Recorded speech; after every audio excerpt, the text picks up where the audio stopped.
So my name is Dr. Melissa Cantor. I'm on the board of American Association of Pain Psychology, otherwise known as AAPP. We started our organization in 2010, and it is our mission to create a community where providers can learn and share their expertise, network, and grow. We seek to offer high quality of educational seminars and welcome multiple disciplines. We are very excited to partner with the This Might Hurt team, and I want to thank them for this opportunity. Please feel free to contact us with feedback or questions. We can check out our website. Also consider joining our organization. We have lots of educational opportunities, including online course studies from some of our previous talks. Members get discounts on our talks and help support our organization. And some of our talks are free for members. And then finally, in 2023, we want to build an interactive community, including monthly case discussions for members. And I'm going to go ahead and pass it on to, I think, Kent. Thank you. Yes. Hi, everyone. Welcome. Thank you so much for being here. We're really delighted to share the screening of this film and now the panel. We have just a couple of housekeeping things to go over before we get started. First of all, we want this to be like a participatory two-way dialogue. And so we really encourage you to put your response to the film. Did you like it? Were you confused by anything? Any reaction you had that you want to share, please just drop a quick note in the chat. Also, we want it to be a two-way dialogue in terms of the question and answer. So I'm going to be scrolling through the chat and picking out questions. So if you have any burning questions, please don't be shy. Put them there, and we'll try to get to as many of them as we can. I wanted to, thank Melissa Cantor, Chris Gilbert, Amanda Wagstaff, and the rest of the American Association of Pain Psychology for presenting this screening and the dialogue. We're really honored to be in conversation with this group. We think, obviously, there's just, it's such an important issue, how to help people with chronic pain, and that's obviously one of the missions of this organization, and it was one of our goals when we were making the film, is how can we make a film that's useful and can go out to the world and be of use for people who could really use it and make a difference. And so we can't imagine a better screening partner than you all, so thanks for being here. Okay, so we're going to go for about an hour today. One second here. So, okay, we have a really amazing panel today. Both panelists are key figures in an ongoing paradigm shift that's taking place in chronic pain treatment and research. As a former chronic pain patient myself, I really believe this paradigm shift is urgently needed to combat the opioid epidemic and to make effective treatments available to millions of people who suffer from chronic pain. And that's one of the missions and goals of this conversation tonight. So with the panelists, we have with us Christie Uipi, LCSW, is the Executive Director of the Better Mind Center and a psychotherapist specializing in the treatment of chronic pain, anxiety, and depression. Christie is also a recovered chronic pain patient herself. She lectures nationally on psychotherapeutic interventions to treat chronic pain and worked alongside Alan Gordon and Dr. Howard Schubiner to develop pain reprocessing therapy, which is a type of therapy we're going to go over tonight. In terms of disclosures for potential conflicts of interest, Christie is a member of the Scientific Advisory Board of Curable, which is an app for healing chronic pain. We also have Dr. Mark A. Lumley, PhD. He is a distinguished professor and director of the PhD program in clinical psychology in the Department of Psychology at Wayne State University in Detroit, Michigan. Often in collaboration with Howard Schubiner, Dr. Lumley conducts research on the role of stress and emotions on somatic health, particularly developing and testing emotional awareness and expression therapy, also known as EAET, for people with chronic pain conditions such as fibromyalgia, irritable bowel syndrome, headaches, and pelvic pain. EAET is the treatment that you just saw in this film.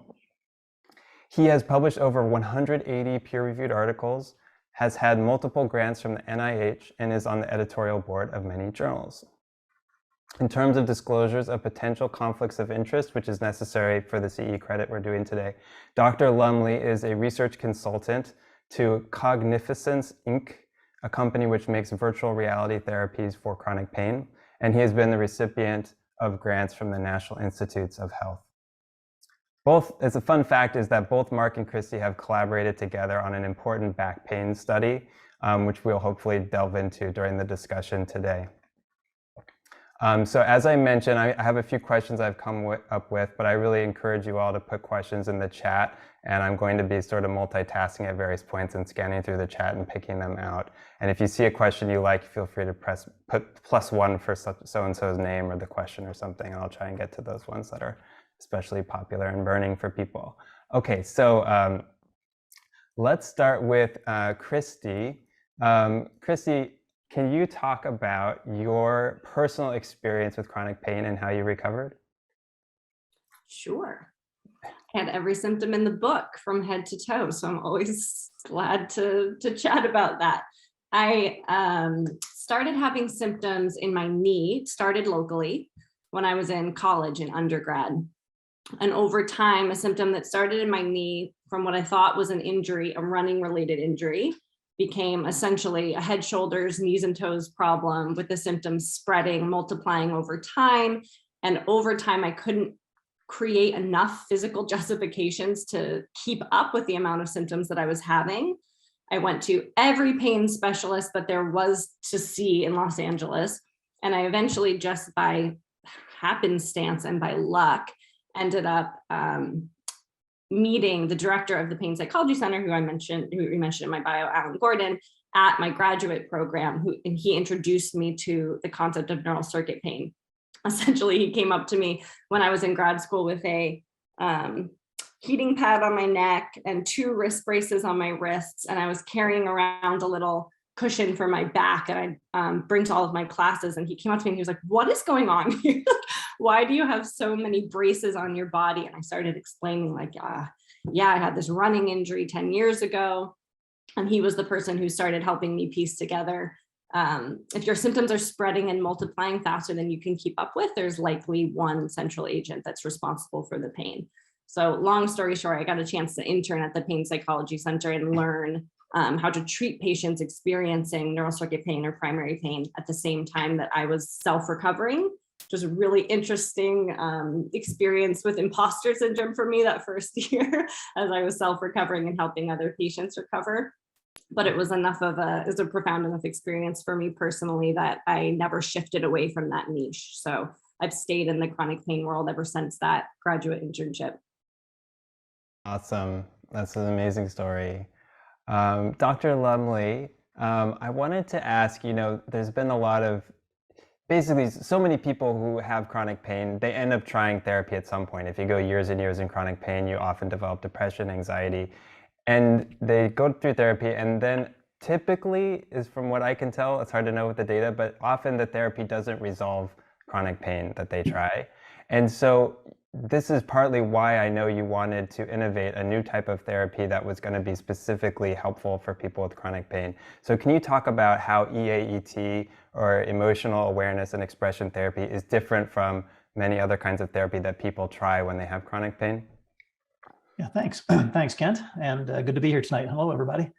I was introduced to the world of pain psychology maybe 30 years ago. And the dominant model at the time, behavioral work, and then cognitive behavioral work, and more recently, acceptance and commitment therapy and mindfulness-based approaches. Those are the rage. If you take a close look at the data on them, especially some of the big meta-analyses that have been done, the truth is they are more effective than nothing, but they're not that effective on average. There'll be occasional case who gets gets a little better, gets quite a lot better maybe. My colleagues say that nobody gets healed. My colleagues who do clinical trials on CBT or ACT, for example, they might function better, but their pain still remains. Meanwhile, I run into people like that, Schubiner worked with, or that Sarno worked with, and they say, or like Christie, and they'll say, my pain's been gone, I'm recovered. How can we have this where there's a bunch of research that says it doesn't seem to be very effective, the current mainstream approaches. And then we have a number of patients walking around saying, I used to have pain and now I'm healed. And so Howard and I started looking into this about 15 years ago, and we put our work together. I was doing work on emotional processing, emotional disclosure, experiential psychotherapy, anxiety disorder treatment for trauma, put together his stuff, and we started developing this model, which we've been working with it, ever since about 15 years now. That's really amazing. Can you talk a little bit about the research, Mark, that you've done with EAET? We cover it briefly in the movie, but sometimes it goes by so fast that people miss the significance of the trial with fibromyalgia and other trials you've done with EAET. Yeah, I mean, one of the first things we did actually is to test Howard's clinic. We actually, one of my doctoral students did her dissertation by tracking 75 of his patients over time to see how good his outcomes were. And Howard mentioned it briefly in the movie. He said 50% of the people have at least 50% pain reduction. 30% of the patients have at least 70% pain reduction. And nobody gets results like that in the usual programs, cognitive behavioral sort of programs. We got a grant from the NIH, and interestingly enough, Dan Clow, who's one of the skeptics that you chronicled in the film, he was part of this team too. We got a grant to study EAET in fibromyalgia, compared it to CBT, done by an expert, supervised and trained by people who are really good at, and delivered by people really good at CBT, and also an education control condition, which is a really active and engaging control condition. And the EAET was superior to CBT, and certainly superior to education, in reducing widespread pain and the number of patients who reached like 50% pain reduction. It's really rare to find one treatment that is better than another bona fide, legitimate, expertly offered therapy, but we did so in this trial. Brandon Yarnes, who's at the West Los Angeles VA, is a psychiatrist, and he finished up and published a trial comparing group-based EAET with older veterans against CBT there at the VA, and also found that the EAET work was much better than the CBT.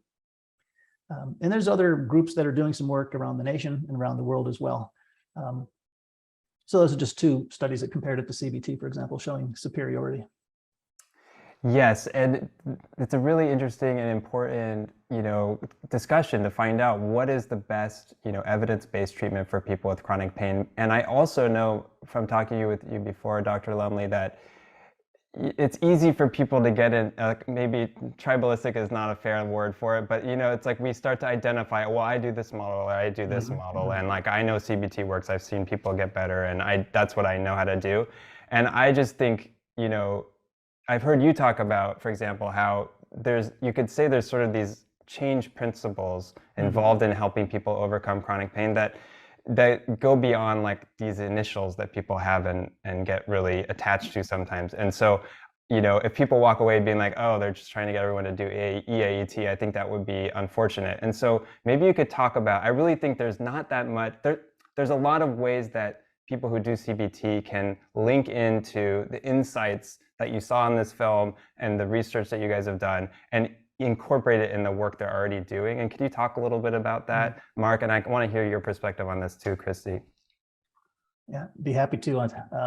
I've been doing and teaching psychotherapy. I'm an academic, teach psychotherapy, but also have followed the field for years. And I'm struggling with the fact that we have all this proliferation of acronyms, right? There's a bunch of 3-letter acronyms and some 4-letter acronyms, including the one that we created, this EAET thing. I actually don't think it's good for the field to have this, proliferation and people then sticking their flag in the turf and saying, this is my therapy and you have to get my training and do my model and get certified in my thing. I didn't want to call our work any particular name, but my colleague said, you got to call it something or people won't know what to refer to it by. So we use this lousy acronym EAET for emotional awareness expression therapy. But bigger picture is, I think we ought to work on principles, evidence-based, empirically supported principles. And the two that I would offer up are that some types of chronic pain, this neural circuit, primary, nociplastic, there's a bunch of different labels for it, is brain-based and reversible. Certainly not all types of chronic pain, but this type is. So you don't have to just learn to live with it or manage it or cope with it. Matter of fact, I think the message that it's chronic and you have to live with it may be iatrogenic and causing harm. And the second piece is that we have to discover what it is that people are fearfully avoiding and help them reverse that fearful avoidance. And as Christie will talk about, sometimes it's pain and movement. And as this film talked about, sometimes it's emotional memories and difficult relationships and like. So if we could have people give a message that says your brain's in charge of your pain and you can reduce this, maybe even eliminate it, and let's do it by helping you face those things and overcome the fears, face those things you've been avoiding. I think those are the key principles to take home. That's great. That's really helpful. Christie, how do you talk about this if you're with, conversing with a therapist who primarily does ACT and CBT and is sort of curious, like, how do I learn from your expertise in chronic pain? What would you say to somebody in that position? That we cannot undervalue the importance of a clear diagnosis at the onset of treatment. So I think there's a really big difference between asking a person to put their hand on a hot stove and telling them, the stove is on, but I want you to calmly put your hand on the hot stove. It's going to really burn you at some point, but we're going to work on helping you stay as calm as you can. Versus, I'm going to have you put your hand on a surface that feels hot, but it cannot harm you. And the stove is not actually on. And by that, I mean the difference between pain management on the one hand and the option for a pain cure on the other. If we're helping someone manage structural pain, or sometimes even worse off, having someone work through pain that we have not given a clear diagnosis. So we're saying it's all blended. There might be some structural, there might be some brain-based pieces. It's really difficult to stay calm when you know that the stove is on. You don't know at what level you have to pull your hand away. So allowing someone the gift of, this cannot harm you. We're going to give you a clear diagnosis where no matter how much it hurts, we know without a shadow of a doubt that the pain cannot harm you and cannot cause long-term damage. You can use a lot of the same mechanisms, a lot of the same tools between ACT, CBT, DBT, PRT, EAET. There's overlap, there's nonstop overlap, but the piece that really brings them together, the piece that stands out for our models comes back to what Mark said, clear diagnosis and the hopeful prognosis. The patient knows what they have and knows that they have the option to eliminate it, if not significantly reduce their symptoms. That's great. I want to stay here because I just think that this part often gets misunderstood or misconstrued. I want to share a story first that I heard, that pain reprocessing therapy, which is a similar modality as you see in the film with some differences, which we'll maybe get into, but that many pain psychologists have adopted pain reprocessing therapy, but they kind of give it to everybody. They give it to people with cancer, they give it to people with fibromyalgia, and they don't necessarily distinguish structural pain from neuroplastic or mind-body pain. And also, let's say somebody comes in with a diagnosis of fibromyalgia, that can be understood as like 3 different kinds of diagnoses, right? Like you have this interminable thing that will last forever and will always cause you pain, or this is not a disease process, this is an illness that can be unlearned, right? And so even when somebody has a diagnosis, sometimes helping them understand things can be really transformative. Can you talk a little bit about just say a little more about the diagnostic piece and how you understand it from this framework? And Sure. Like, do you sometimes reassess patients who have been misassessed by physicians, and how do you think about that? This was one of my biggest stumbling blocks when I entered this niche, because I'm a psychotherapist, I have a medical training, and it can feel in the beginning like you're stepping out of scope when you're hearing all of these medical backstories from your patients. And I do not want to encourage stepping out of scope. Of course, that's not something to take lightly. And there is a comfort that I think clinicians psychotherapists working in chronic pain need to develop in assessing for patterns in symptomology that indicate brain-based behavior, in the same way that I think physicians working in the chronic pain space need to develop a comfort in discussing what's happening in a patient's life, their stressors, what brought them into the office other than the one presenting symptom. So I do think that there's a blending that needs to happen and a comfort level on both sides that can occur well within the scope of our practices. So for me, absolutely, there are times where I'm reassessing a patient's medical history, not reviewing their MRIs or asking for copies of their x-rays, but saying, hey, you've been to 10 physicians, none of them have given you a clear explanation for what's going on. Seems like your story is changing each time you go to a new physician. And hey, let me point out 3 different ways that your symptoms are behaving that to me indicate that your body is structurally sound and your brain is at play. So that's something I work on a lot when I'm training new physicians training new psychotherapists, is helping them develop that comfort level and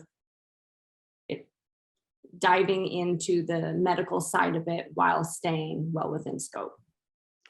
Right. Yeah, there's this problem of silos, you know, where if physicians never ask people about their life events or inquire about how stress might be impacting, and psychotherapists never question a medical diagnosis or never like assess somebody and see how stress may show up in the body, this is a recipe for an opioid epidemic.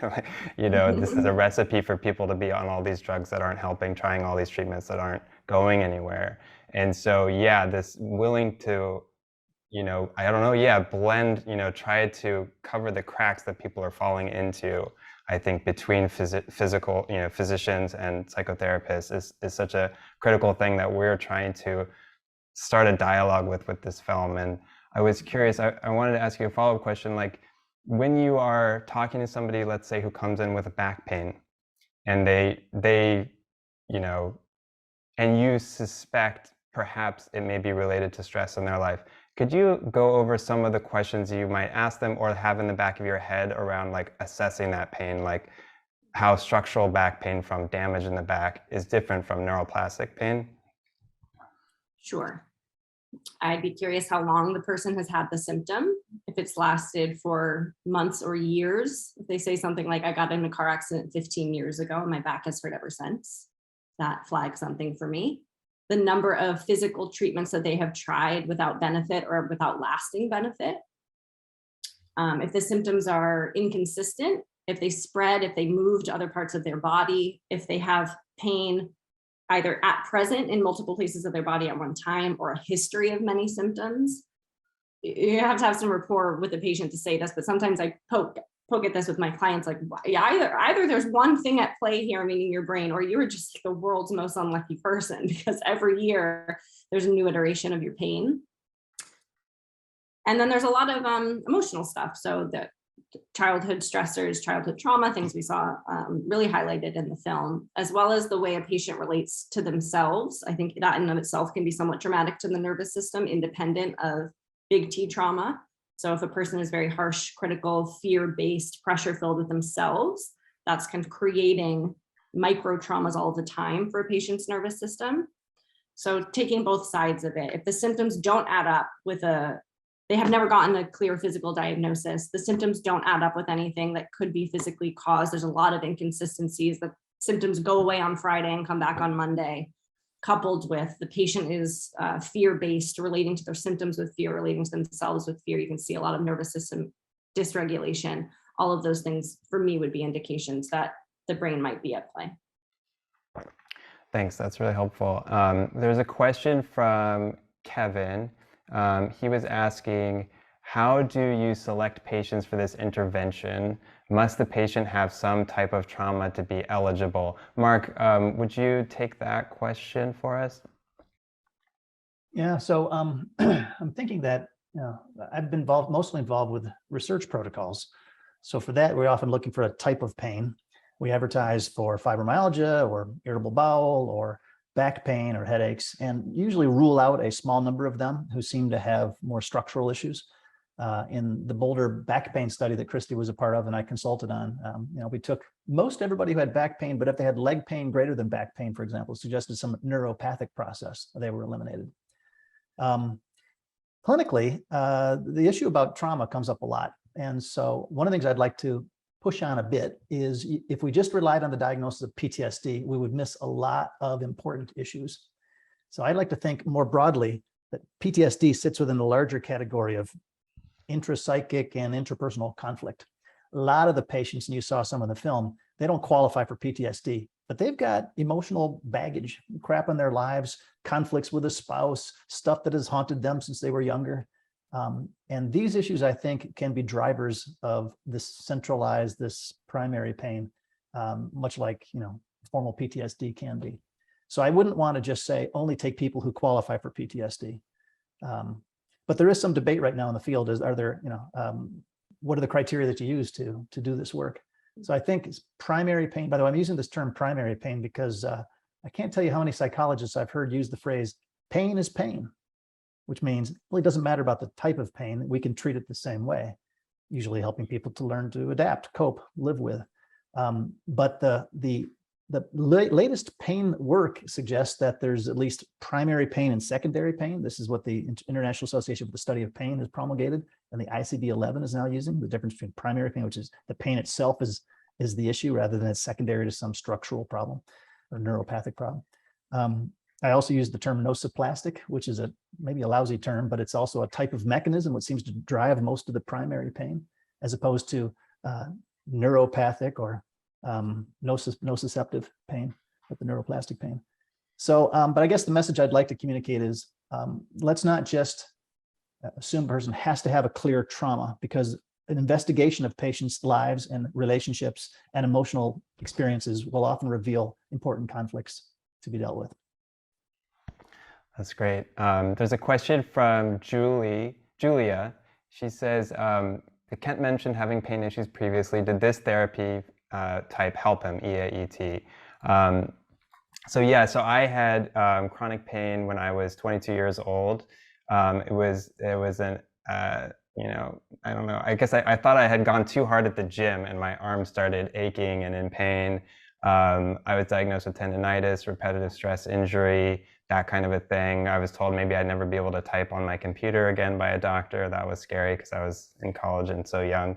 You know, then I saw several doctors, tried opioids, tried physical therapy, all the things doctors try to do. Nothing worked. Then I read a book by Dr. John Sarno, who is a physician at NYU. And his book explains the role of the brain in stress and anxiety in triggering real physical pain. And I think for me, the biggest, most meaningful idea he had in the book is that the body is resilient and it heals. He was like, we've evolved for millions of years to heal from injuries. And so this idea that I had 8 months of debilitating pain from like lifting a weight that was too heavy, it never made sense to me. And I was always waiting for a doctor to be like, oh, this is what's really going on. And none of them had heard of this, of course. And still most doctors have never heard of this. And that was in 2004. And so that's partly why I wanted to make this film, is because I just couldn't believe this was a secret from the medical world and so many psychotherapists, that the brain can trigger real physical pain. It feels just like I had damaged my arms and they never had healed. And yet once I came to this insight that my arms were perfectly healthy, my pain went away the next day. And so that also speaks to the prior question about trauma. You know, to some extent, I think maybe everybody has some level of early childhood stress, or you could say lowercase t trauma. I'm sure I've had some of those and I have discovered them in therapy over the years, but I didn't have to deal with them to recover from pain. I got better the next day. The pain bounced around my body and had shoulder pain, head pain, and that was also very illuminating and educational around how the brain seems to have this, they call it a symptom imperative. It will put symptoms somewhere if you have underlying stress that hasn't been dealt with. And so anyway, so that's been part of my, you know, major motivation to spend 7 years working on this film. And now we've spent 2 years doing outreach and grassroots screenings like what we're doing tonight. And so I'm just really pleased to be here with you all and share the movie with you. Okay, let's do the next question. Let's see. The origin for the movie's title, that's an easy one. It was one of the first things I came up with when I thought to make the film. I was like, this might hurt. And I had no idea what the film was going to be at that point. I was like, it should be called This Might Hurt. I don't know how it came to me. And by the way, I made the film with a filmmaking partner named Marion Cunningham, who was with me through the whole process. She can't be here tonight, but it never would have been finished without her. So Kent, were you thinking that the therapy itself might hurt? Yeah, right. I feel like when doctors, you know, like are gonna give you an injection, they're like, oh, this might hurt a little, you know, it's this idea of like, how do we understand hurting, and, you know, is it gonna happen or not based on expectation, based on our mind, based on, you know, all these factors that are mysterious. And so, yeah, right. And watching the film it can be very painful for people. I've had people tell me they had to stop and they just start crying because they feel so seen by the film. And I'm sure a lot of people will just never watch the film because it's triggering, and I can sympathize with that. I know what that can be like. So yeah, and also making the film was very painful. It was very anxiety provoking to sit with these people's, you know, stresses and see them dealing with pain, and I hadn't fully dealt with my pain, so that was a whole journey, but that's a story for another time. Let's take a moment and talk some about, you know, pain reprocessing therapies. So this is, you know, distinct in some ways from emotional awareness and expression therapy, but it shares the first step of EAET, which is getting an accurate diagnosis, which we've covered already. But unlike EAET, PRT emphasizes the role of fear reduction more so. Of course, fear reduction is really important to both of these paradigms, but in PRT, it includes like a lot more emphasis on mindfulness and present moment-to-moment awareness. I should stop talking about it. I want to hear from what Christie, because Christie was part of a really groundbreaking, amazing, they call it the Boulder Back Pain Study, which had incredible results. Christie, can you talk a little bit about what is pain reprocessing therapy and, you know, what happened at this study? You were doing a beautiful job of explaining it. Thank you. Sure. There are a lot of overlaps between the models, and I want to say PRT could not exist without EAET. So I want to recognize where I'm jumping in on the conversation. So yes, I was a part of the Boulder Back Pain Study, and the Boulder Back Pain Study couldn't have happened without the contributions from Mark and Dr. Schubiner with EAET. So in some ways, it's almost a continuation and a target, a narrowing in on a patient's relationship to their symptoms themselves. So whereas EAET, and Mark can speak much more eloquently to this, how I understand it, EAET takes a look at how a patient got here. How did the symptoms develop over time? Let's really zoom out and understand a patient's relationship to themselves, to their emotions, to their relationships, to their life, and to their symptoms. And in PRT, it's really narrowing in and saying, let's take a look at a patient's relationship to their symptoms. Is the patient thinking about the symptoms in a way that is fear-based? Are they catastrophizing? Do they feel like their symptoms are going to cause long-term damage to their body or to their lives? How often are the symptoms coming to their mind throughout the day? What is their cognitive and physical reaction to the symptoms on a moment-to-moment basis? And then working to neutralize and downregulate all of that.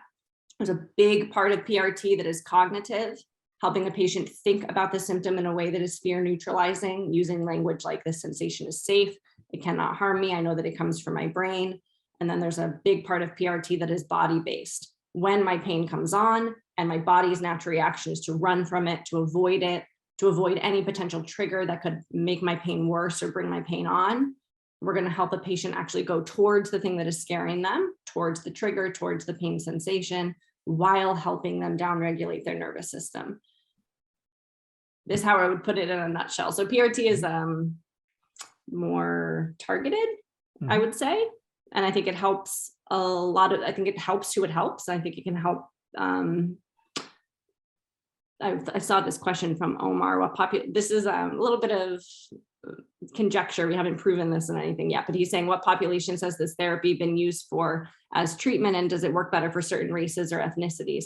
From what I'm seeing so far, I think PRT works well for well-resourced populations, for people who have the bandwidth, the manpower, the mental capability to learn a lot of pain education and put a lot of time into the way that they're responding to their symptoms on a moment-to-moment basis.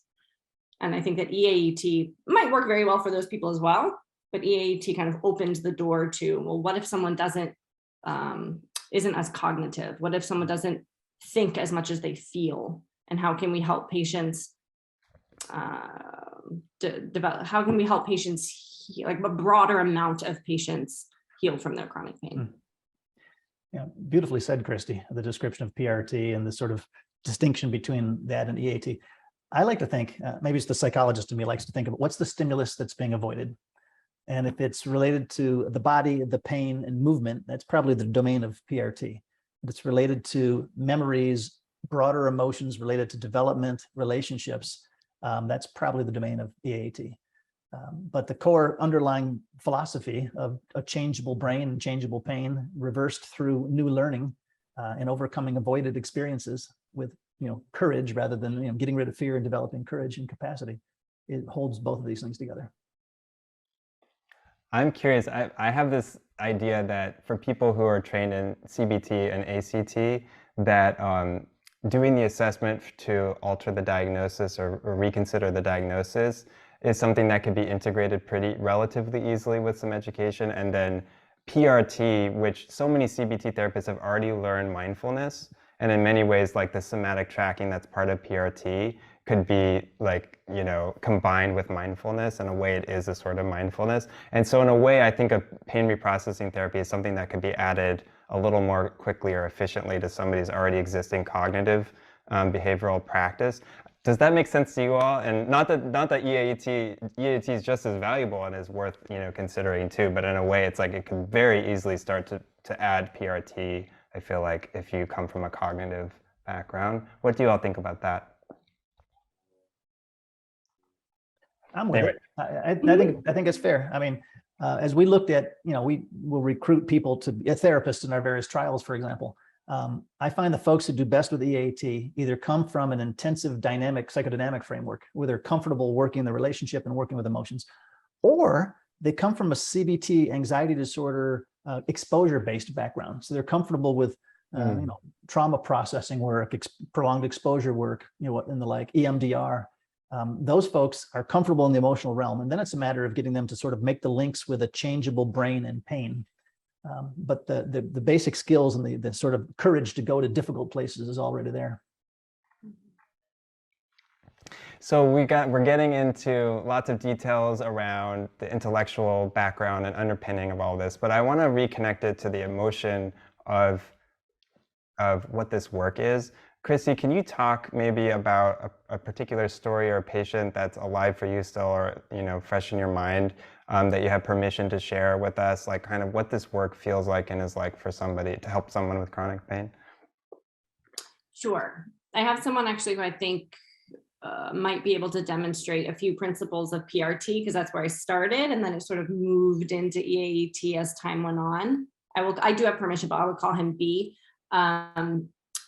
Client B had wrist pain for many years, similar to what you were saying, Kent, terrified about what that would mean in terms of his educational and professional future, because he couldn't type or use a phone.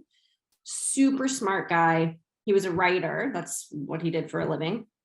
And he sent this to me. He had 9 typed pages of medical providers that he had seen for his wrist pain prior to coming into my office. I have no idea how he did stumble upon my office, probably due to the amount of research and self-advocacy that he put in. So he knew a lot about wrists by the time he got into my office, and he knew a lot about the model that I offered. So he had read Dr. Sarno's book, he had read Dr. Schubiner's book.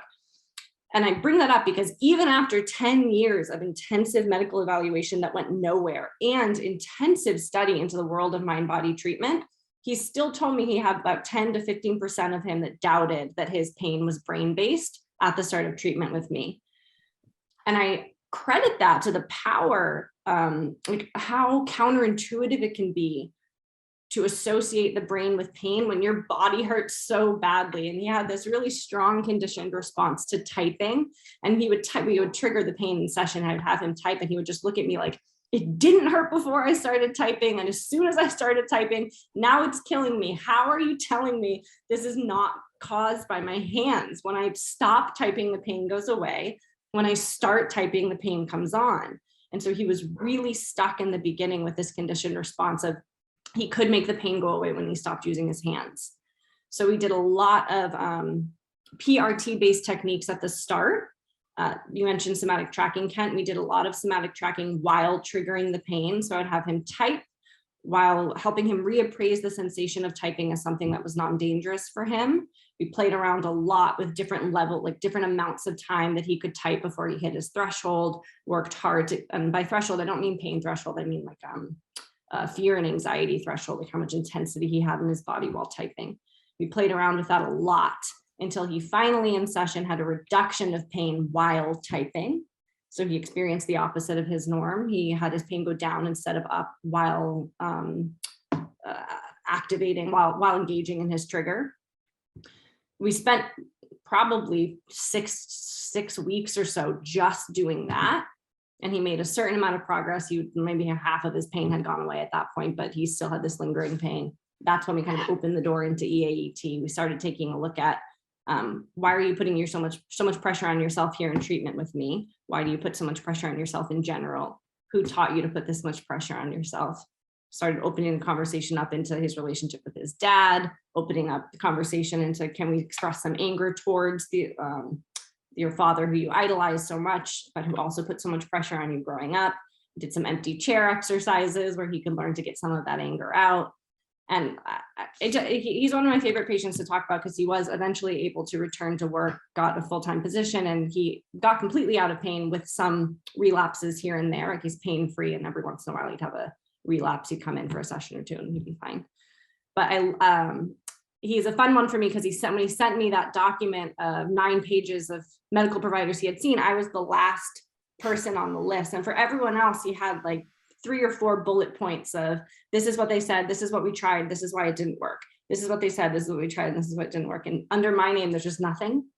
And it's such a good feeling, not only because I could finally like end someone's pain journey, but also more importantly, it shows he stopped caring. Like, he stopped documenting, he stopped needing to go back.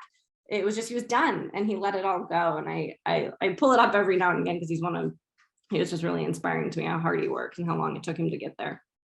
Wow, that's amazing. Did I understand that right? That he's in the therapist's office typing, and you're talking to him while he's typing?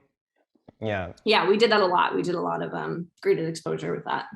So yeah, that answers, Julia had this question around behavior modification, right? And so it's actually engaging in the behavior during a session. And then what kinds of things might you say to him while they're doing a behavior, like bending over if they have back pain, or typing if they have wrist pain? What kinds of things might you say? Yeah. I know we've mentioned this, but I really want to underscore it. I would not do this with someone where I had doubts about the cause of the cause of the pain. So if I was murky on the source of a person's pain, if they had back pain, I would not say, oh, we're gonna have you bend over and do some jumping jacks in my office. Like, this is something I would do with someone I'm totally certain has brain-based pain. But with him, we'd have him type, the pain would come on, and we would do 2 things at once. We'd cognitively reappraise the sensation. This feels like you need to stop typing. It feels like you need to pull your hands away. It feels like your hands are becoming more and more damaged as you type. And we know that that's not true. We know that this sensation is safe. It is not indicative of danger. It's a false alarm. The sensation feels intense, but that's all that it is. It's a feeling of intensity without any underlying anything. And the other half was physical regulation. It kind of bounced back and forward. This be a long conversation into the world of somatic tracking, while also helping him regulate his nervous system. So we'd pay attention to the sensation of the pain, kind of activate his fear, and then we would switch and have him focus on his breath, or focus on his feet on the ground, do something to downregulate the nervous system. We toggle between those 2 until focusing on the sensation of the pain was as neutral as focusing on the sensation of his breath. And that's when he'd experience the pain reduction. That's really great. It's reminding me, we have some videos of this kind of pain reprocessing therapy and somatic tracking in action. If you want to see what it looks like with demonstrations, I'm going to put the link in the chat right now, and we'll put it in the follow-up email as well. But yeah, it can be really powerful to see that, the process of starting to unlearn and starting to feel safe while doing something you think has been damaging. I remember the day when I read Sarno's book. The next day I was like, I'm unlearning my pain today. And I went and started typing, and then I felt the pain came on, and I was like, my arm is healthy. It's not damaged. There's nothing wrong with my arm. I'm going to keep typing. And then I could watch the pain dissipate. And it was just like, what? Like, like, this is real physical pain. And then I'm able to make it stop on the spot. And it's extremely empowering. It's just like, I'll never forget that for the rest of my life, that experience of being able to unlearn the pain in real time. And I think that's one of the beautiful things about pain reprocessing therapy. It really focuses on creating these, what they call like corrective experiences in session, where you start to do some work around something, and then the pain, you can see the pain drop, or you see it go up, which is also very educational. Like, you didn't, especially if you're not moving your back, but you're just relating to the pain, you're paying attention to the pain, you're holding still, and suddenly the pain goes up by a lot. That's also diagnostic of neuroplastic pain, because like we talked about that, if there's structural damage, that tends to be steadier levels of pain and wouldn't spike, because of relating to it differently typically. Yeah. Doing that experiential work in therapy is something that a lot of us, quite honestly, are nervous about. mean, I can't tell you how many psychologists and other therapists I've heard say, I want you to be comfortable and I don't want you to get worked up, or if anything starts to get activated, let's calm you back down again. You can do experiential diagnostic work by increasing their emotional activation. Have them go through this difficult pain, emotional story or whatever it might be. I like to actually have people practice expressing anger towards an empty chair, towards somebody who deserves it in that empty chair. Even if they're sort of half faking it, it is amazing how just doing that will cause this often an increase in pain temporarily. And they're amazed at what the hell's going on with me, that my pain's going up just because I'm finding some emotions inside of me. So that I think can be really, it's for those times, those patients where you're not sure, you're not quite sure what their pain is, you can do some in vivo diagnostic work by tracking their pain changes in the course of the work you're doing.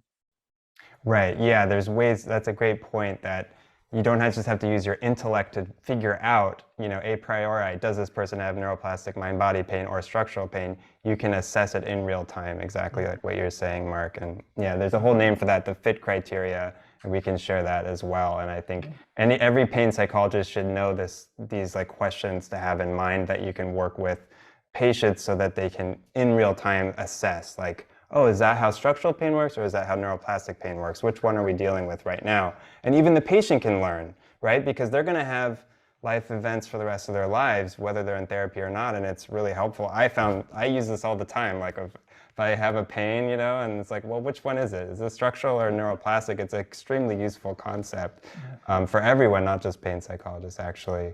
I wanted to, so we were talking about, if someone comes in, how do you assess their pain? But they have to be open to even having that conversation in the first place before you get there.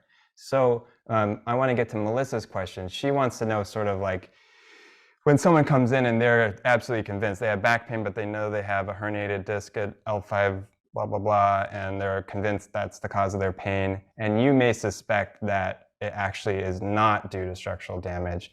How do you approach that conversation gently in a way that's affirming of its, being real physical pain, et cetera? How do you broach that? So yeah, Christie, I'd be curious to hear your take on that, and maybe Mark, you can chime in too.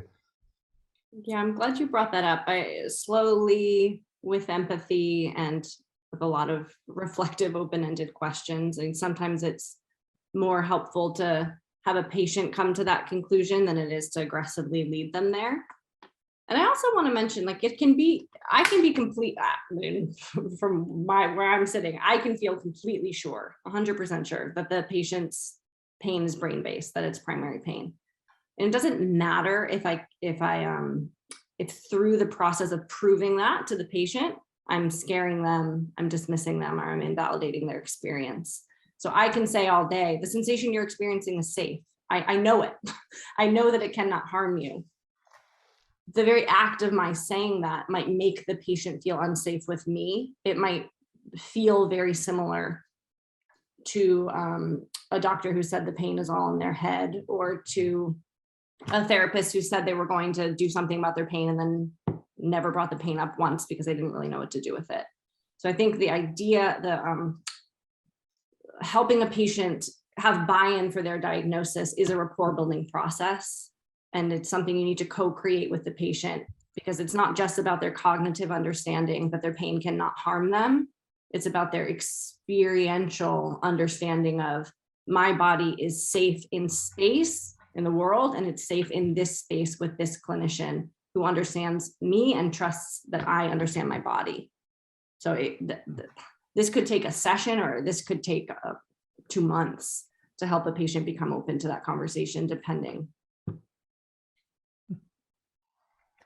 I've been seeing some debate in the field about things like, do you need to have a physician to do the diagnostic work in the first place?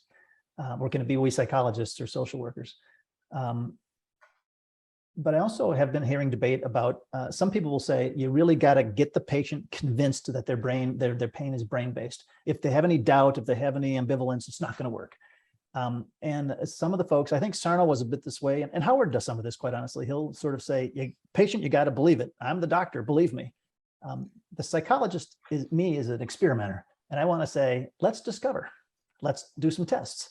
Let's see if we can figure this out together.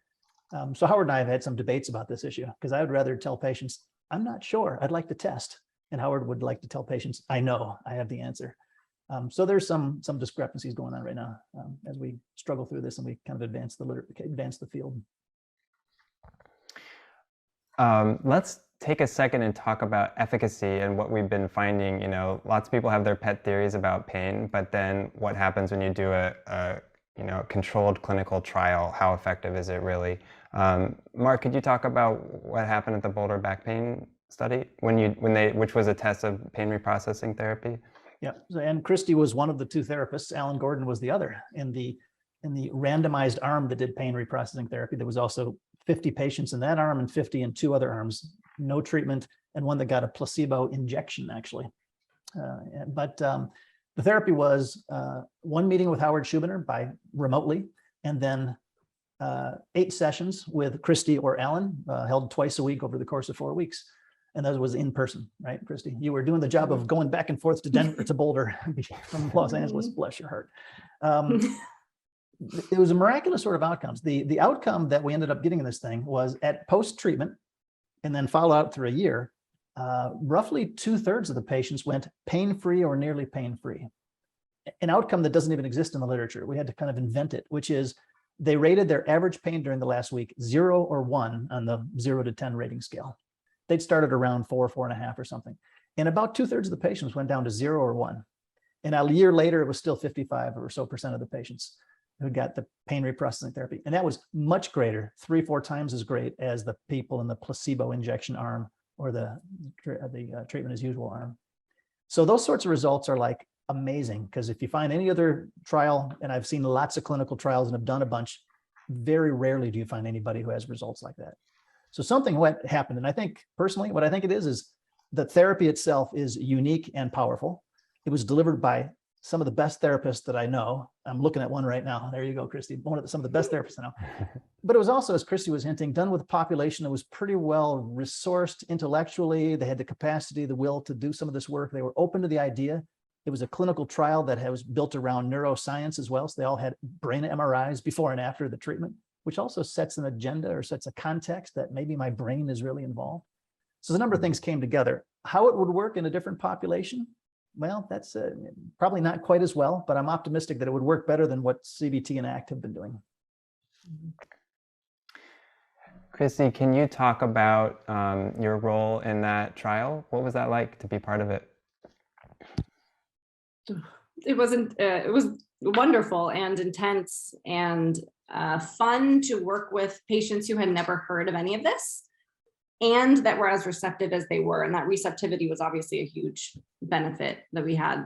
They self-selected into the study by pulling a little, like got back pain, like call this number and join this study. So there was a certain amount of receptivity that the patients had before starting, but at the same time, they were totally blank slates. They had never read, they didn't read Dr. Sano, they didn't read Alan's book, they didn't read Howard's book. And yes, I think that the trial was great, and I think we had great results, and I'm very excited to retest it with a different population. I'm curious how it would work with less resourced folks and people who feel more than they think. There's a really smart group of people who were able to make it into therapy twice a week. And that says something right there about their resource, their bandwidth, their resources, like their ability to leave their job twice a week to come in and work with us. It speaks to some of their privileges and bandwidth. So so far we know that it works really well with that population, and I'm curious to know what would happen when we replicate it. Yeah, I'm still blown away that is people who had had pain for 10 years, and then in 1 month, 60% of them had no pain. It's like, oh my gosh, it's just an amazing thing that kind of result was able to happen. And so kudos to you all. They're both co-authors of the study, and the study is really well written. I like enjoyed reading it, and I'm not a medical person, so I highly recommend it. We'll put that also in the follow-up email. It landed in JAMA Psychiatry, which is a really high-level outlet, so it got a lot of press. That article has had 150,000 views by people around the world. A couple of quick questions. So Lauren was asking about biofeedback. Do you all use biofeedback or find it useful for people with chronic pain? I've done a little bit of work with it in my distant past. But it's an interesting little side story. I worked with a psychiatrist, a behavioral psychiatrist who did biofeedback, and with people who were sort of alexithymic or didn't know what they were feeling, often had chronic pain, for example.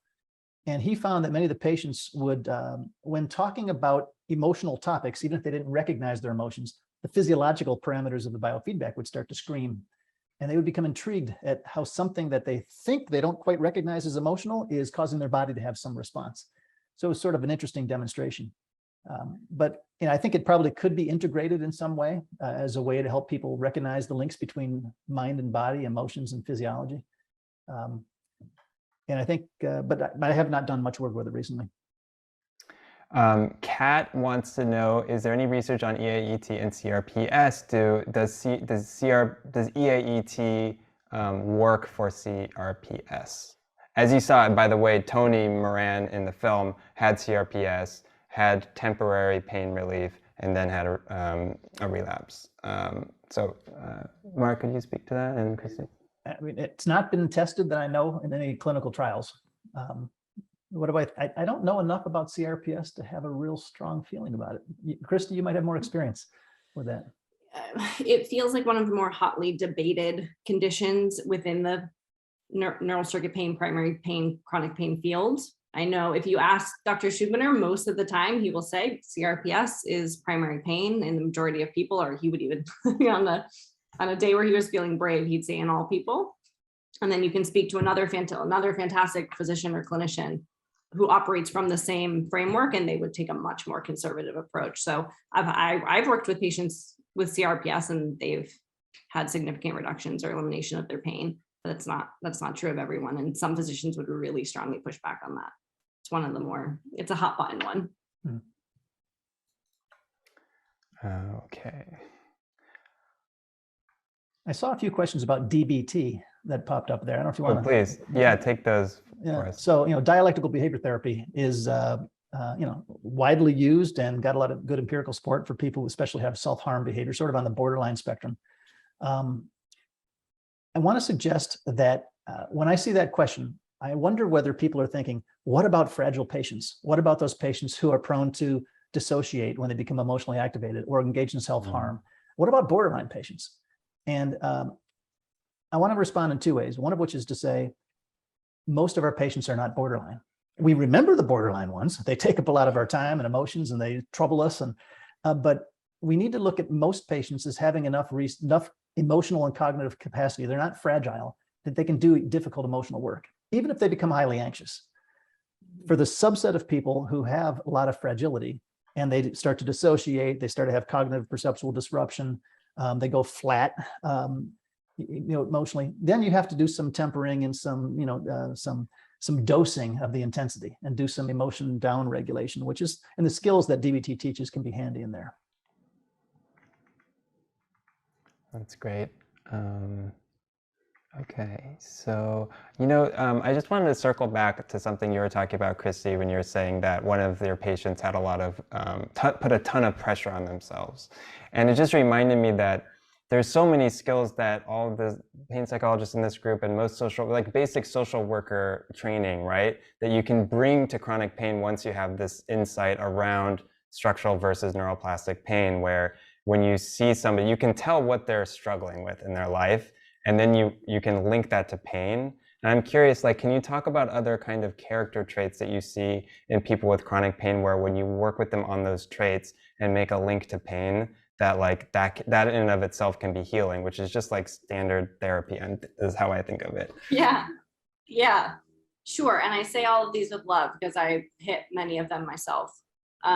People pleasing, perfectionistic, poor boundaries, saying yes when you wish you meant to say no, putting a ton of pressure on yourself, highly critical of yourself. They're the most lovely patients in the world. They're the ones you say, hey, I'll ask, have you ever tried meditation? They're like, no, but I'll read every book on it and I'll do it 100 minutes a day if that's what you want me to do. There's just an intensity to them, which is really sweet, but also damaging to their nervous system. And this actually goes back to the question on big T trauma. Does a patient need to have experienced trauma to qualify for a diagnosis of mind-body pain? or mind-body syndrome? No. I mean, if you could be essentially traumatizing your nervous system all the time through the way that you relate to yourself, through the intensity with which you relate to yourself. So it is non-negotiable to me that we work on self-compassion with all of my patients. I think it's directly not contributing, but causal to pain. All right, great. Well, we're at our hour, so we're going to start to wrap up. Mark, did you want to say something? Just, I've seen several people asking about resources, books, and the materials that they saw. I'd be happy to address some of that if you want me to. Yeah, please. Okay, and I'll put in the chat a couple things. First off, Howard Schubiner's website is unlearnyourpain.com, and I'm going to put that in here. And for materials. So my suggestion is take a look at that website, unlearnyourpain.com. He has a book. I think he sells it for like 25 bucks. Thousands of people have bought it, both practitioners and patients. Got a ton of great work exercises in there. Also, Howard and I have written a manual for one of our clinical trials. It's for therapists. It's a PDF file of about 40 or 50 pages, 8 sessions. And also there's a patient workbook that accompanies it for the clinical trials we've tested it in. It's your tax dollars that have paid for it through the NIH. Thank you very much. And so I'm happy to send it to you all for free. If you send me an email at my email address there, mlumley@wayne.edu, I'll be happy to send you the manual. It's about 10 years old now. We wrote it for one of our earlier clinical trials, and the patient workbook. And you can timeless. It's timeless. Well, we're revising it turns out people are still getting traumatized. Yeah. Well, we're revising it right now. So. It looks like we've got a grant, by the way. The NIH scored a grant to study EAET and ACT and CBT in back and neck pain patients. They gave it like a perfect score. And so we expect to be funded and do that trial over the next 5 years. So we'll be revising the book as well for that clinical trial. Oh, great. That's great. Yes. And so I'll do my little housekeeping things. So this has been a screening. Well, first of all, I want to thank everybody at the American Association of Pain Psychology for sponsoring this event, offering it to the community for free. That was so generous, and thank you for working with us to bring the film to everyone. This is one of over 50 events we've done so far. That's part of our grassroots screening campaign. We do screenings all around the world, and we're going to continue doing that for the next 6 months. There were a few people asked in the chat, like, can we offer this film? Can we get this film for people? Our dream is that every pain psychologist should be able to say, hey, here, watch this film, it's for free. And so we offer an educational license through our site where you can, recommend the film to patients and let them have access for free through purchasing an educational license. That's a possibility.